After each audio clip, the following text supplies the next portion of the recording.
Hello and welcome to eBusiness Strategy, Profit from the Net. We are delighted to have you here today. My name is Sonika and I am your host. Your presenter is Sourabh Hajela, founder and executive editor of CioIndex. Hello, Sourabh. Hi, Sonika. Good morning, everybody. Delighted to be here and really glad you all could join us this morning. Well, before we start, I just want to take a moment to address some housekeeping issues. This webinar will last for about an hour. Sourabh will present for 45 to 50 minutes. The last 10 to 15 minutes will be spent answering any questions presented by you, the audience. Please note that the control panel is on the right side of your screen, which comprises of 3 panes and a grab tab. The first pane gives you your details. The second pane is a quick reference guide about this webinar. The third pane allows you to submit any questions to me, your host. Questions are answered in the order received. If there is a need for a broadcast message during this webinar, you will also be able to view it here. The Grab tab allows you to minimize the control panel to the side of your laptop. You can also download an attendee quick reference guide from our events page on CioIndex.com. In the event that you drop your connection, please dial back in. In the unlikely event that our connection is dropped, please wait 5 minutes and then dial back in. Make sure that your microphone is on mute at all other times. That's it for me, Sourabh. Over to you. Thank you so much, Sonika. Good morning, everybody. Sonika, we are broadcasting, right? Yes. Great. I'm delighted to be here. My name is Sourabh Hajela, and the webinar is part of the series 7 Skills for the New CIO. And this morning we're going to be talking about profiting from the net. This is a webinar on eBusiness Strategy 101. I wanted to work with an IT-focused audience on understanding the business aspects of the internet and this whole e-business social media hype that's been going on. And consequently, I wanted to present to you what exactly is e-business in my view from a business perspective, and then introduce a framework for us to think about e-business and how it adds value and creates value for the business. Before we begin, I wanted to give you a brief introduction to myself. I have over 25 years of experience. Most recently, I was the head of e-business for ING. And before that, I was the head of e-business for Prudential. I've been in consulting for pretty much my entire working life and have worked for Booz and A.T. Kearney, among other consulting firms that I've worked for. So I've had a perspective on e-business for at least the last 15, 17 years. I got started in 1994, 95, right from the time people are beginning to take interest in the new technology that is with us today, apparently changing the world and changing rules. Like I said, this webinar is to lay a groundwork for us to start thinking about e-business in business terms. Anytime a new technology comes in, and for those of you who've been around right from the time that you've had mainframes and some new language comes in, whether it's we started with machine language and all of a sudden COBOL comes and people go crazy. The same thing happened with client server. I mean, you can go back in technology and you can think about all of the various major waves in technology that have come and gone, and the hype that surrounds these technologies. And most tech people tend to forget, and I would say not just technology people, but people who are connected to that technology in some way, whether they're marketing or CEOs, they tend to hype up the technology and forget what exactly is the business relevance of that technology. So I wanted to do my part in clarifying what exactly is this business in e-business. Why is it essential to business results today? What is the connection between all the various buzzwords we hear about, whether it's business strategy, IT strategy, e-strategy, e-business strategy? Let's lay out and start to understand what exactly are all of these terms, how do they connect to each other, How does a specific e-business capability maximize business returns? And I wanted to lay out a very simple framework for us to think about e-business in business terms. Hopefully I'll have time to go through these things, but I'm going to have to clip pretty fast towards the end, which is usually what happens. Now, in the simplest terms, e-business is the business use of the internet. So you've got a new technology.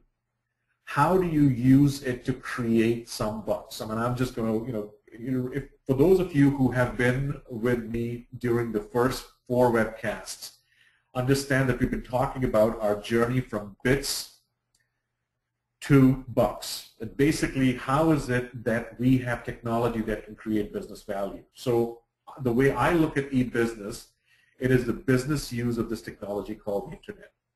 Now, what exactly do we mean by the word use is any which way we can leverage this technology to create or to get a business benefit, whether you want higher revenues, whether you want reduced costs, whether you want to reach an underserved market. All of these things result in some business benefit, and most business-focused people are thinking only about the bottom line. Most business-focused people think, hey, there's a market I can't serve. Let's say you're Macy's, and you want to reach some remote area of China, for example, which has a lot of people who can buy your products.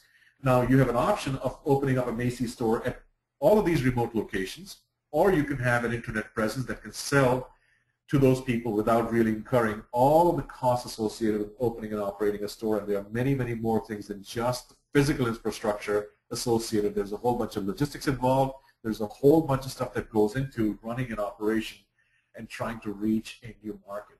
So e-business can solve those issues, and we'll see how that actually we can leverage e-business to solve those issues. And lastly, the term internet, there's been a lot of discussion and debate on intranets and internets, and let's just simplify by saying any technology and application that lets you get to the internet, we are going to include in the term internet. This is by far the most important point that I'll be making in this entire presentation, which is where exactly does the value come in from e-business? So if you were to look at 3 very simple things that e-business allows you to do. Number 1, you can put up a very simple page on the net which provides information about your company. That is how internet got started, and that is how most businesses started leveraging the net to say, okay, I have some information to share with people.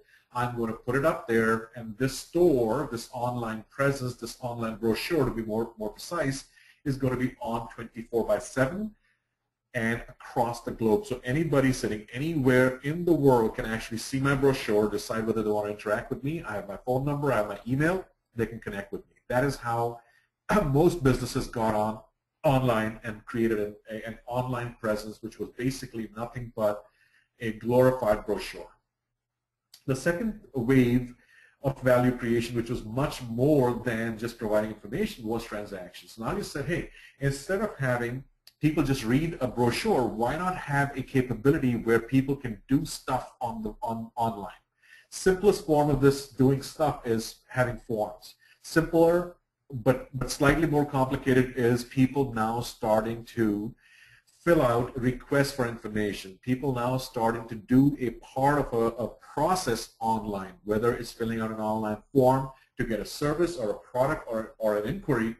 This transaction slowly morphed into e-commerce, which is where now you have actual physical sales of goods taking place online, and then you basically ship them the product after the fact. Obviously, online is excellent for digital products. But the whole idea of transaction was that now you are interacting with the customer, and as a result, passing on some of the costs associated with your overall process onto the customer. You're also now getting to a capability where your store is open 24/7. And I'm using these words, but please keep in mind that e-business is way more than e-commerce, which is just selling of goods and services. As you already have all experienced, it's way more than just opening up an online store.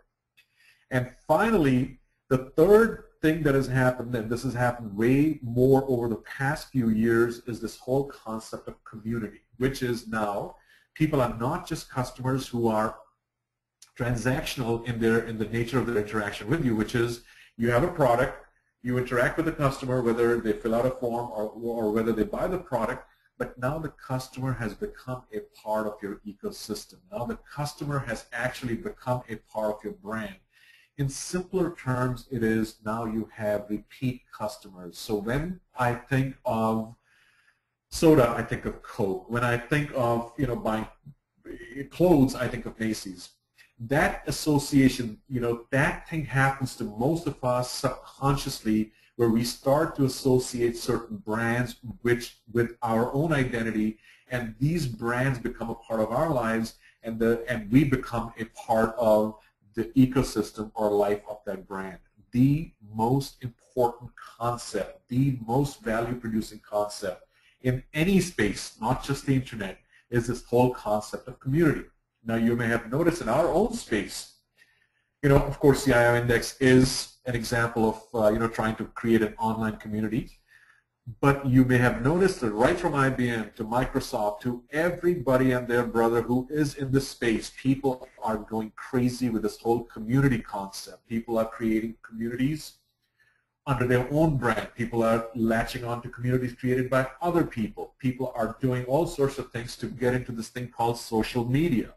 The whole idea behind social media initially was amplification of your message. You've got some marketing thing, you tweet about it, and people hear about it. But then, slowly but surely, people understood that screaming things at people does not do much for marketing. It's another form of basically spam. And now you're saying, well, what do I do to make sure that people are engaged with me, not just a specific message? If you are to look at value creation using e-business, if you are to look at the journey, a maturity cycle, if I may, of different e-businesses, then you have to look at it going from information, transaction, and community. And there's a whole framework that we're going to talk about built around this very simple concept of e-business value. Now, before we go on any further, I wanted to ask you a question. So, Sonika, if you don't mind, would you please push the poll? Absolutely.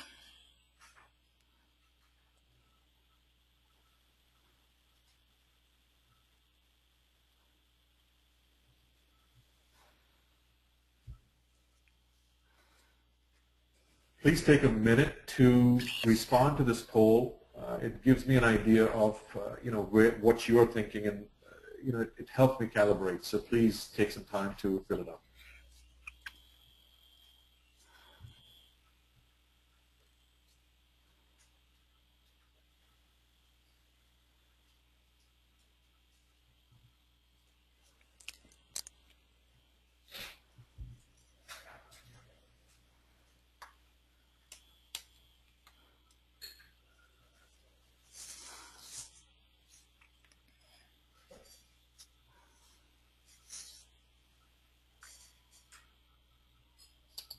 Okay, do we want to close it now, Sonika?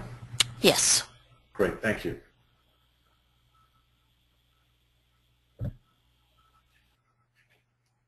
Now, just to elaborate on this whole concept of information, transaction, and community, in terms of what happens actually on the website and the customer life cycle. So if you look at a very simple, and this is, quite frankly, I'm surprised when people talk in terms of the, internet has changed the rules. The introduction of a new tool never changes the rules. It only changes how you apply those rules. And I'm very surprised when people start to talk about the internet has basically changed the fundamental rules of business have been the same and are going to be the same for a very long time. So here are the rules of business when it comes down to the customer interaction, the customer life cycle. Typically, whether you have a store or an online presence or whatever you have a visitor, somebody who has, and people who are steeped in sales remember the whole span code life cycle: suspect, prospect, approach, negotiation, order, and close, right? Close and order. So basically what is happening is you have a visitor, that person has shown some interest in your product. How do they become a visitor? Well, your marketing efforts result in something, word of mouth results in something. So this whole social media idea is people are talking about your brand, so now people who are hearing about your brand through people who trust other people are now going to take interest in your brand and come and visit you, right? Now, the visitor is nothing more than a potential customer. Not everybody who lands up on your website or not everybody who comes through the doors of your store is going to buy anything from you, because there's a whole process that goes in to the customer deciding whether they're going to purchase anything from you or not, and you have a whole system, hopefully, which basically qualifies customers to say, okay, visitors to say whether this person is going to become my customer or not. So if you look at the three things that I've defined, one is information, the other one is transaction and community. Interest is the place where you can leverage information on the web. People come in, find out about your goods or services, now they make a decision to do something about that information. Transaction is now going to go a step further and say, okay, can this person, how is it that I convert this visitor into a customer? So the whole aspect of acquisition, that is acquiring a customer, goes through transactional capabilities of the website. And finally, so if you look at the visitor becomes a customer, all of the subsequent trips to your website are all related to the product that they purchased. So the focus is on product, the focus is on what they bought. Now, how is it that they can leverage what they purchased, whether it's for after-sales service, questioning about the product, issues with the product, delivery is not come in, anything that they are going to do is going to be related to the product itself. Now, this is usually triggered by a favorable evaluation of your product or service, and that's why you acquire somebody from a visitor to a customer. Guess what happens after this product purchase has happened? Somebody has installed something, somebody has used it. Now comes the third and the final stage, which is where you make the most profit. The most profitable customer is one who has bought something from you and buys something else from you.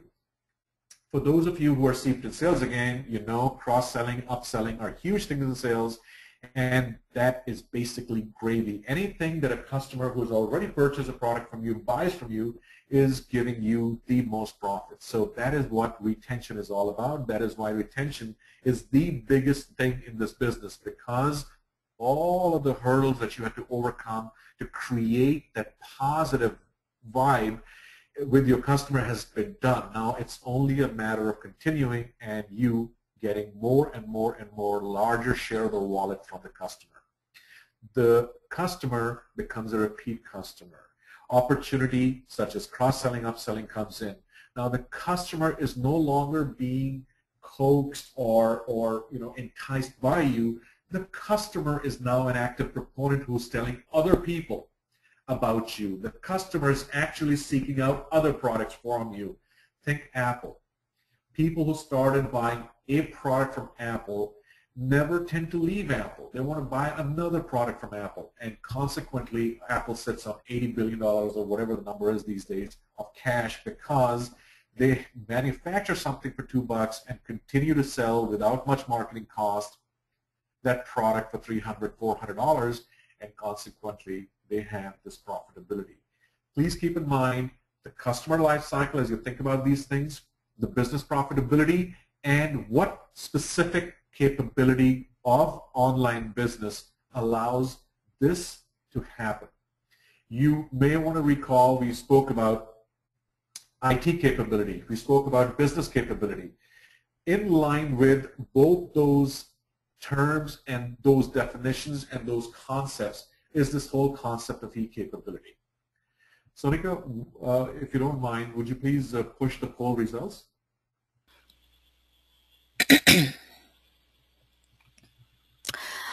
We had 89% of the participants who voted participated in the poll. 44% of those believe that e-business belongs in marketing. 19% of those believe that it belongs in IT. Only 6% believe that it should be a separate unit. And 31% believe that it should be somewhere other than the above three noted. You know, as we were trying to come up with this question, somebody asked me, hey, what do you mean by other? And quite frankly, I wasn't sure where else could eBusiness sit, but that's for another day. I think it's interesting to see the focus in most people's minds when it comes to eBusiness is on marketing. And eBusiness is much more than just marketing. Just because you have a direct channel to the customer, you can pass on messages. Yes, that's a key capability, but eBusiness is also being used for distribution and other aspects of business, as we'll see shortly. So thank you for taking the poll. It's very interesting, not too far away from where I was thinking it's going to be. Now, to understand how overhyped eBusiness has been over these past decades, take a very simple invention, which was the telephone. If you go far back and you see the relationship and the similarities between a simple telephone and eBusiness, you'll notice the same exact journey the telephone took from information transaction to community. And as people went in from one nifty communication technology, from rotary dial to touch tone to cordless, wireless, whatever, and now smartphones, you will realize one very simple thing that has happened, that this was just a communication vehicle that was used initially to provide information. Yes, people had to speak up, but people were using telephones primarily to call businesses, find out different things. Then telephones started to be used more for transactions. You started seeing more and more of voice response systems, fax packs, and things of that nature. And then the telephone started to be used more for community building, whether it was conference calls, which are a very simple, rudimentary community building function, or whether there were party lines where people were hooked at $4, $5, $6 or whatever a minute. The telephone went through the same exact journey, which was information, transaction, and community. So the internet has been overhyped, and we've been made to believe that this is something unique, something that has happened. If you go through any communication technology, you will notice this is exactly the same thing that technology has done. And if I may be bold enough to say, going forward, communication technologies mostly will do just that. I wanted to take a couple of minutes going over some stuff that, for those of you who were with me for the last 3 webinars have already seen this, but it's very relevant to eBusiness, so I'm going to have to go through this one more time. We discussed what a business model is. We discussed that the business model has 3 components. One is core competencies. This is something that you do really well. This is something that you're known for. This is something that you believe you absolutely have got down pat. The second thing which is important in business models is relationship. What you don't have, you acquire or partner with somebody else outside or inside. And once you have this differentiated value, once you have something that says, I have something unique, I have something by the dint of my competency or my relationships that will be of value to some other party, then you try and find out what other party, and that's where the market opportunity thing comes in, which is not just a key market segment, but also timing. I gave the example the last time of, the minivan. Dodge basically owned that market, not because they were very good at putting together 4 wheels and a box on top of those, but because they realized there is a certain segment that they can attack very nicely, and they were the first hitting that market, and they reaped tremendous amount of benefit, and they basically owned that segment for a very long time, making a ton of money.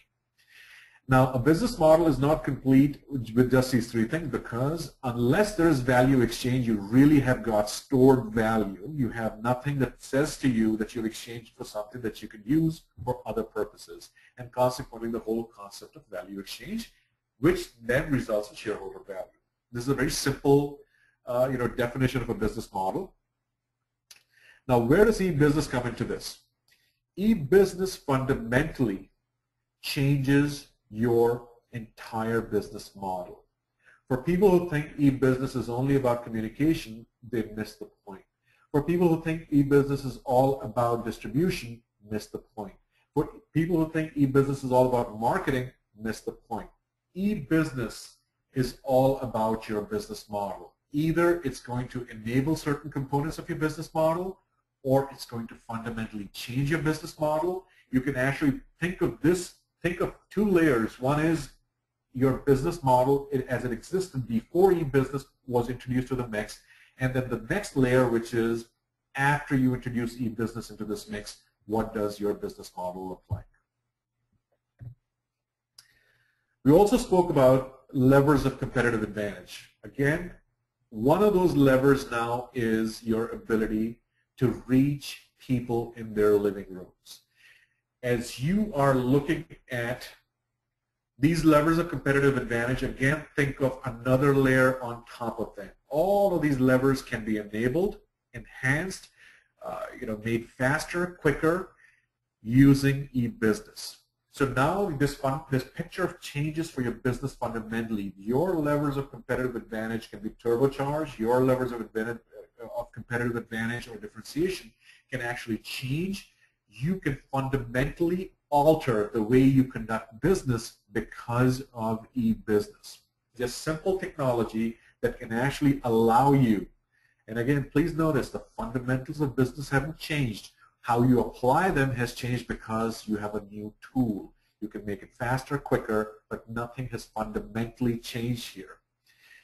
For those of you who have not been on this journey from the beginning, essentially what we have tried to say is that any business must differentiate, which means that you must provide value that is not available anywhere else.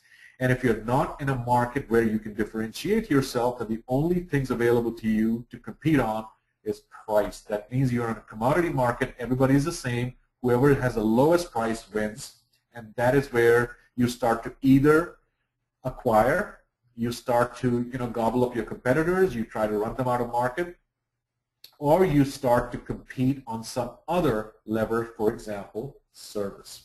I mean, I can't go over this, again, I just wanted to make sure you understand that eBusiness has fundamentally changed the way we think of our business model. eBusiness has fundamentally changed the way we look at our levers of competitive differentiation, and that is why eBusiness is applicable throughout your organization and throughout every single capability that we can think of. Sonika, would you please push the second poll?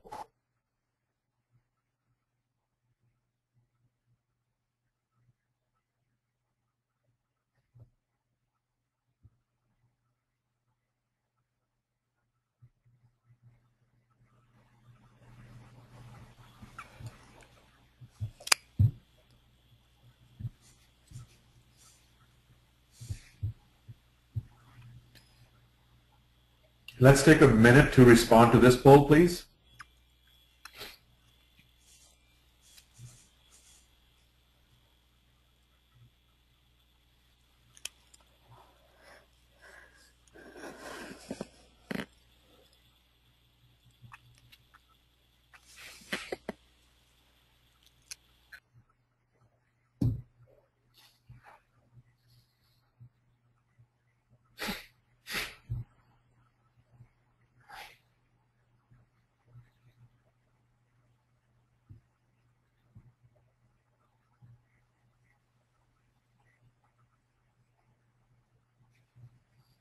I think we can close the poll now.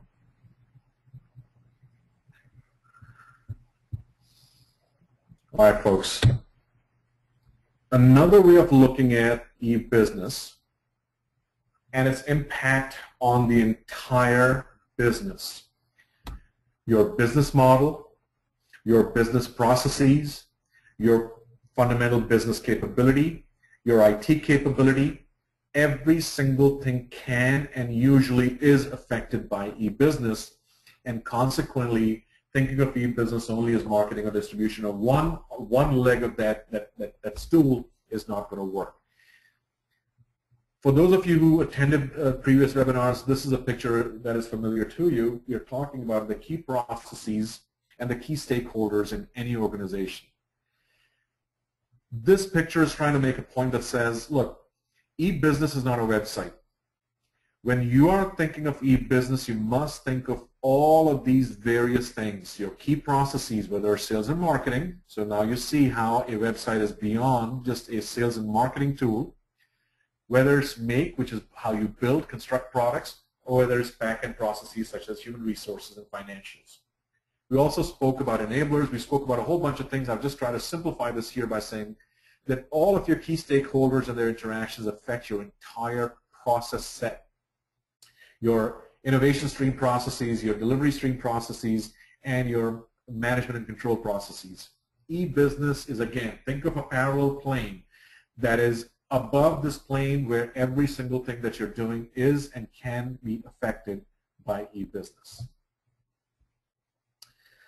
I think we're doing okay in terms of time. I'm going to now introduce the framework that I've been referring to. So how is it, that we think of e-business beyond a website? How is it that we think of e-business as beyond marketing or distribution, or one of the things that we've been talking about?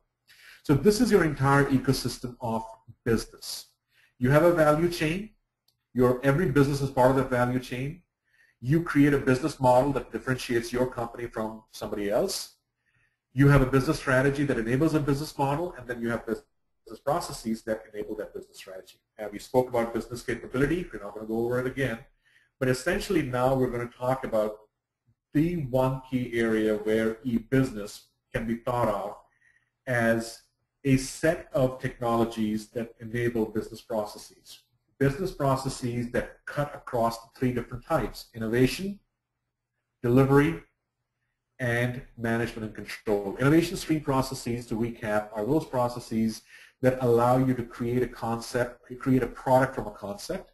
Delivery stream is where you take the product and get it to your customer, and management and control processes are those that help you manage the cycle throughout for efficiency to make sure that you're making delivery against those promises. So the four key elements of any business or any set of processes in a business are sell, make, buy, and service. Make processes are your manufacturing processes. Whether you're an insurance company or whether you're a car manufacturer, everybody has a set of processes that work towards creating the quote-unquote product. A better word for product is actually a product offering. There are processes that help you sell it. There are processes that go into buying the components and the things that you need to make your product, and then there's after-sales service.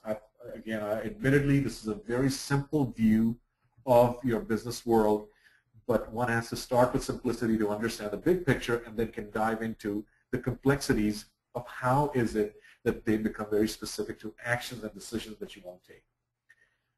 Sonika, would you please push the poll results? Sure.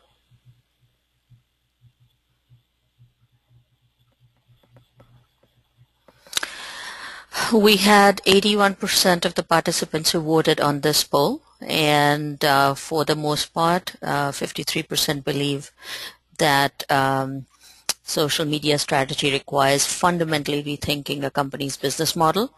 47% believe that it is all of the above. Nobody just thought that it was just, any one of the other three, but it was either fundamentally rethinking or including all four strategies. If you look at social media and you look at the capability it has provided us, then all of these questions and their answers become very apparent. That if you have to think of social media, you have to somehow embed that into everything that you do. It's not just a standalone opening up a page on Facebook or Twitter or whatever. It's not about hiring a community manager who goes and trolls different groups posting comments. It is a fundamental rethink of your entire business model. It manifests itself in getting your message to places where people are. So yes, opening up a Facebook page is a really good idea. But that page cannot be one where you're just posting things. That page has to be an area where your entire business reflects itself in the form of a communication with people who visit that page. That is where most businesses have failed, because that is a lot of work. That is not work that should be relegated to a community manager, somebody who's not well versed in the art of having or carrying on a conversation with people, but just very good at posting things. So you can tweet all you want, You will have a lot of followers, but you will not have many customers. People who understand the art of communicating and communications are the ones who are reaping the benefits from social media. And I'm going to leave it at that because we're running a little late. So we're going to dive a little deeper into this model. I want to give you a flavor for what is and how to think about e-business when you're thinking about the business aspects. So we've discussed 5 dimensions. One is e-strategy, where you create a whole value proposition using e-business as a technology that can help you create that. So you're going to rethink your business model. You're going to rethink your entire level of competitive advantage, the whole formula, and now you're going to cook and bake a new business model, a modified business model, a refined business model, whatever you want to call it, based upon this new e-business capability.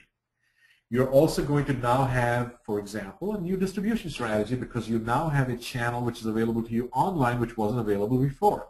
So you can decide what is it that you're going to do online based upon this new business model and not vice versa. Just because you can create a website doesn't mean you need to change your business model, because there are things and there are companies and there are circumstances where an online website doesn't really add anything more than just being a source of information. So that's one thing that you need to keep in mind.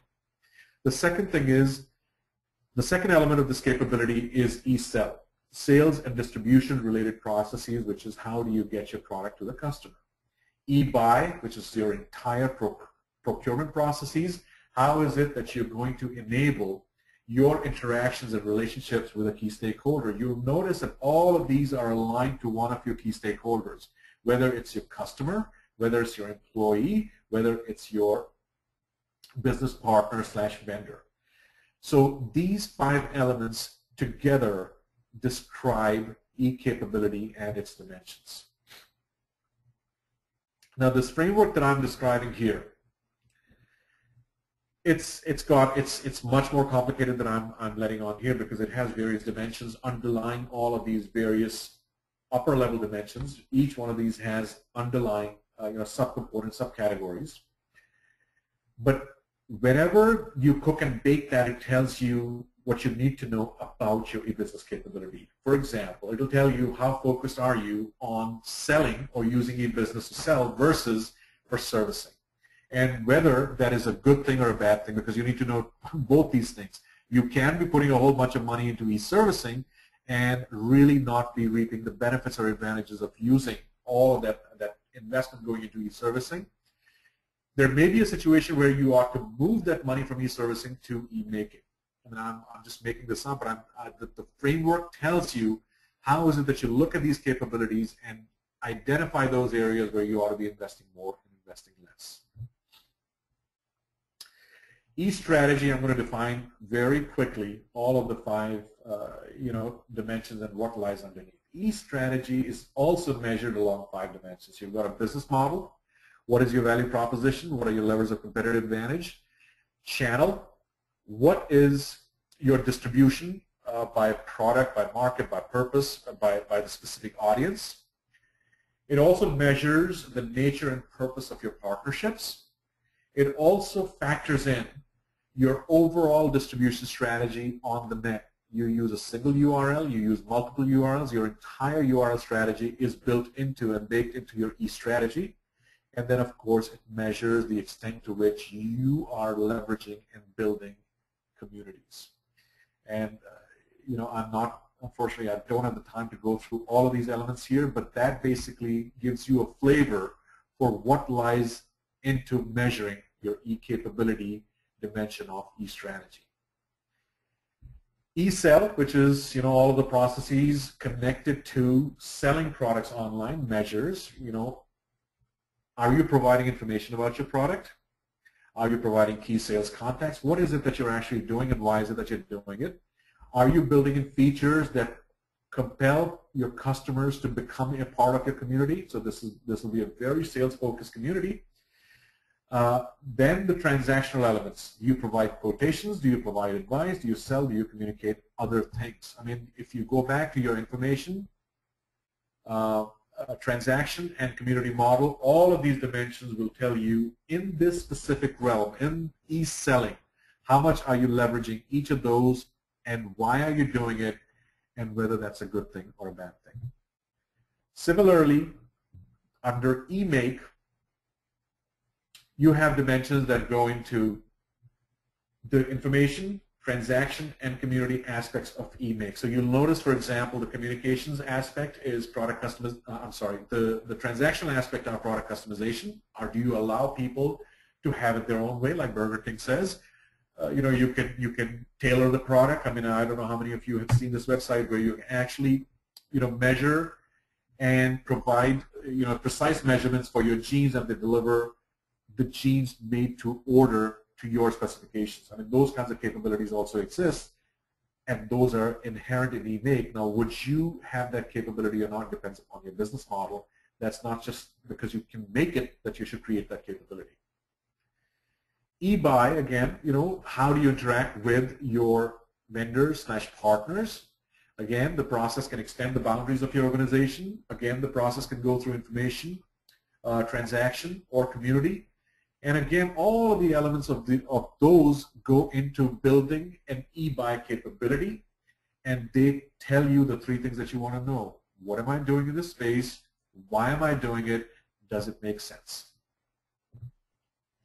E-service, same thing. This is basically, we think of e-service as something that happens after sales. Well, e-service, a good e-service capability is actually all about building a relationship with your customer, not just about providing service or after-sales support. An e-service capability allows you to build that customer retention into the model. It basically allows you, through information, transaction, and community, it allows you to make the customer more and more comfortable with your product, but more importantly with your brand, so that they keep coming back again and again to buy other products from you. I promised you in the beginning to make a connection between business strategy, IT strategy, e-business strategy, and e-business IT strategy.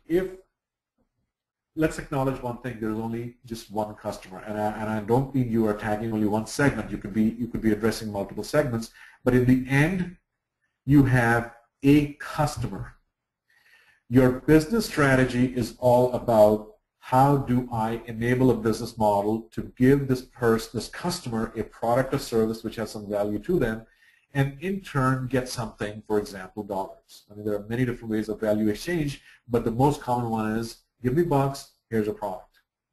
IT strategy, as we saw, enables business strategy by saying, okay, you need a certain capability to get to this customer or to make the product or whatever.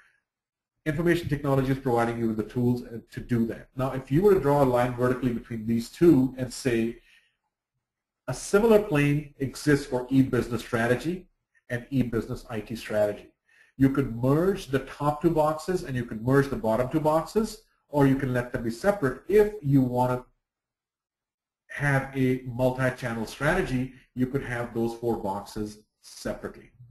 So the whole idea behind all of these buzzwords is to understand very simple things, which is what capability, what is enabling that capability, and how is it that that capability is enabling things that only a certain capability can enable. So if you have a multi-channel capability, you are going to need two separate sets of, well, two interconnected set of capabilities that are enabled by two interconnected set of strategies. So here, I've tried to combine these and basically make the point that I was making before, which is, really speaking, you have one strategy for business. And that strategy should include everything, but if you insist on separating these things, that this is the way to look at it, which is to say a business strategy can have an online/internet component to it and can have an IT strategy component of it. Or another way of looking at it is that an IT strategy enables both a business strategy and an e-business strategy. E-business is connected or related to or enabling your online work versus offline. I wanted to quickly go over, at this stage, an example of how e-business can fundamentally change the complexion of a business. For those of you who remember Blockbuster, and Blockbuster is no more, I mean, it's basically been acquired, as you all know, but it used to rule. For those of you who have got movies from Blockbuster at $5 a night and then paid $5 for every subsequent night that you didn't return it, remember the dominance of Blockbuster till Netflix came and started giving out movies for $1. Essentially what Netflix did was they said that Blockbuster has very limited footprint because they have an on-ground model. They basically have this capability that cannot be extended without incurring a tremendous amount of cost. Now imagine opening up stores in every part of this country, or which is where both these services are hitting. Imagine the amount of money it'll take to set up the stores, but more importantly, what movies to stock in a particular location, because as we all know, no two customers in two different locations have the same tastes. And this is where the whole aspect of logistics, supply chain planning, inventory planning, all of those aspects come into say it is a virtual impossibility to maximize profits in an on-ground world. So Netflix basically hit Blockbuster with an online model that says, I really don't have to worry about inventory planning to the extent Blockbuster does, because I have these distribution centers that I'll open up that'll stock. So stock all of the movies. People can come online, look at what they want. They'll send me their request, and I will ship them. I don't know how many of you remember how Netflix really got started before the streaming thing. That's what they were doing. A phenomenally successful model that now compelled Blockbuster to look at its own levers of competitive advantage, its own business model, and change. Unfortunately for Blockbuster, they could not change it, which is the model that Amazon has hit with all of the bookstores that are running chains on ground, because it's not that easy to change your business model. You change every single aspect of your being when you change your business model. Consequently, it's not easy for people to adapt. Now you can see how Barnes & Noble is trying to adapt to Amazon. Well, they're still around, but how well are they doing versus Amazon? Only time will tell. Blockbuster, like I said, was unable to compete because they couldn't change their model. As you can see, the business model was come to my store, pick out a movie, and I'll stock my store with popular titles that I think you might want and titles that you might want. Otherwise, I don't have them because I only have a limited amount of space and I only have a limited amount of money because I can't have a copy of all the millions of movies out there in every one of my stores. Consequently, Blockbuster basically became history. They didn't adapt quick enough because that meant selling their stores or fundamentally readapting. They came up with a very good model, which was a model that says you can now go to Blockbuster online and basically get the same service as Netflix, but with an added advantage that you can now return these movies in my store. Guess what happened? When people think of websites, hey, it was so simple to put up a website. Well, wrong, because you now have to change your business model. If my business model said I'm profitable at $5 a night rental, $8 or $19 as Blockbuster was, just can't compete, because for $19, Blockbuster.com was giving you an unlimited number of movies. So at 5 movies, you basically had passed their business model pricing threshold. Consequently, they couldn't keep up and had to get into bankruptcy. Well, I just, again, giving you a flavor for what really happened. You must look at your business model and say a website is really a minor part of this overall equation. One must understand what that website-based business model is going to do to my existing model if I'm already in business. And that is where a lot of companies don't spend the right amount of time to think through the business model changes that occur as a result of e-business, and just focus on creating a website with the latest and greatest features. And if you're doing that, then you will find your name mentioned right next to Blockbusters. Well, I'm just trying to describe here, Blockbuster will have to change their business model if they want to remain in business. this is what the imperative was for Blockbuster to remain in business. Unfortunately, they couldn't do it, and consequently, they are done. Now, for those of you who remember, before Netflix started streaming, there was Longo and Cinema Now and a whole bunch of other services that started streaming. Those services would have been a fundamental threat to Netflix, and consequently Netflix got into this whole distribution, online distribution model, and I believe 1/3 of internet traffic now is going to Netflix. This model is evolving as we speak because, as you know, Netflix is having its own set of issues. There is Amazon Prime, there is a whole bunch of services coming in, and guess what? If you go back and now think what is happening in the spaces, the distribution model itself is no longer the issue because everybody pretty much has the same capability. Content has become the key business differentiator, and consequently Netflix is signing these deals with different studios. Different television channels are coming up with their own. Hulu Plus, for example, is a play there. They're refusing to sell stuff to Netflix. So now Netflix has a capability that could reach many, many households in America, but Netflix is now being squeezed out of content, and guess what? They recently came up with, and if you haven't seen the series, I would very highly recommend it. It's called The House of Cards, an excellent series which is original to Netflix.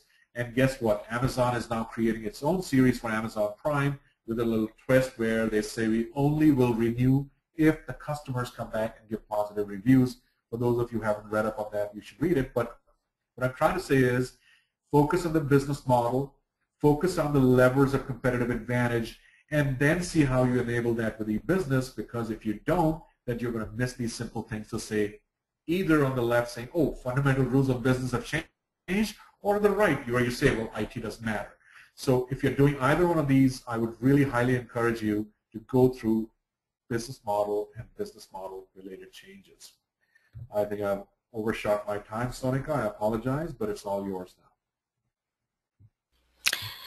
Thank you, Sourabh. I do have a few questions, but in the interest of time, I'm going to try and combine a couple of those questions. So let me start with the first one, which is, again, the very basic question that always comes, and I prefer starting with that.